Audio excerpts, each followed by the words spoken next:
Hi friends, ఏం చేస్తున్నారు?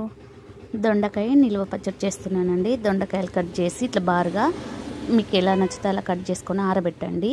కొంచెం చింతపులుసు పీసి పక్కన పెట్టండి. తర్వాత మెంతులు, ఆవాలు కూడా వేయించి పక్కన వేయించి మిక్సీ పెట్టి పక్కన పెట్టుకోండి. చక్కగా ఫస్ట్ గిన్నె పెట్టుకొని కొంచెం ఆయిల్ వేసుకోండి. ఇంకా అదే పచ్చడిలాగా సరిపోద్ది. నాకైతే కొన్ని కదా దొండకాయలు కట్ చేసి వేపుకున్నానండి. గోల్డెన్ కలర్ వచ్చేసేపు వేయించి పక్కన పెట్టుకోవాలి.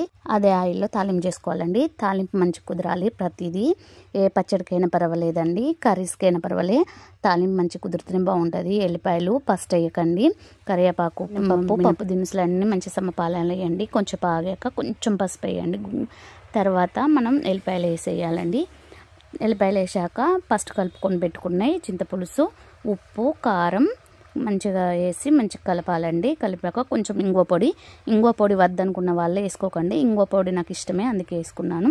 తర్వాత ఫస్ట్ వేయించి పక్కన పెట్టుకున్న దొండకాయ ముక్కలు కూడా అల్లేసి ఒక 2 నిమిషాలు ఉంచాలండి. తర్వాత ఇట్లా వేడివేడిగా తినాలి. సూపర్ అంటే సూపర్ ఉంటుంది.